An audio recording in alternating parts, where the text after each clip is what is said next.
Hammanglar mana shu videoni ko'rdinglar turmushga chiqmagan qizlar tarafidan juda ham katta heytlarga uchrayapti. Bitta videoni tagida ko'rganimda o'g'liga uy-joy qilib berish, mashina qilib berish ota-ona sifatida vazifasi-ku, nimaga endi kelin xizmatini qilish kerak deb yozilibdi. Men 7 yillik kelin sifatida ham qaynona bilan yashab ko'rgan, ham alohida yashagan kelin sifatida shu videoda o'zimning fikrimni bildirib ketmoqchiman. Biz 1 yil davomida qaynona-qaynotam bilan yashaganimizda juda ham komfortli hayotda yashaganmiz.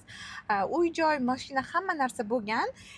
Mani xizmatim ularni shuncha 30 yillik qilgan mehnatini oldida, bizga qilib bergan sharoitini oldida hech narsa bo'lmagan. Hozir alohida yashaymiz, remont qilyapmiz uchastkani, o'zimiz kuchimiz bilan mashina olyapmiz va bu yo'lda qay darajada mashaqqatliligini men o'zimni tanamdan o'tkazgan holda his qilyapman. Sizlar mahrga egiliklar, uylar so'raysizlar-ku, nimaga endi uni xizmatiga, mehnatiga rozi bo'lmaysizlar? U osmondan lop etib tushib qolmaydi-ku, to'g'rimi?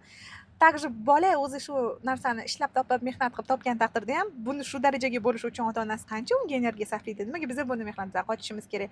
Men kelin sifatida va bo'lajak qaynona sifatida Ranapani fikrlarini juda ham qo'llab-quvvatlayman. Kelajakda o'zim kelin tushirsam ham, agar men bilan birga yashaydigan bo'lsa, meni kriteriyalarimga, meni oilamning sharoitiga u moslashishi kerak. Agar отдельно yashashni tanlasa ham men bunga qarshi bo'lmayman. Пожалуйста, bemalol mehnat qilib, o'zi uy qilib, o'zi joy qilib shu narsalarga erishishi mumkin. O'shaning uchun unaqa bo'lmaydi. Bir taraflama fikrlamanglar. Turmushga chiqmagan qizlarning ham fikrini bunaqa videolar bilan aynitmanglar.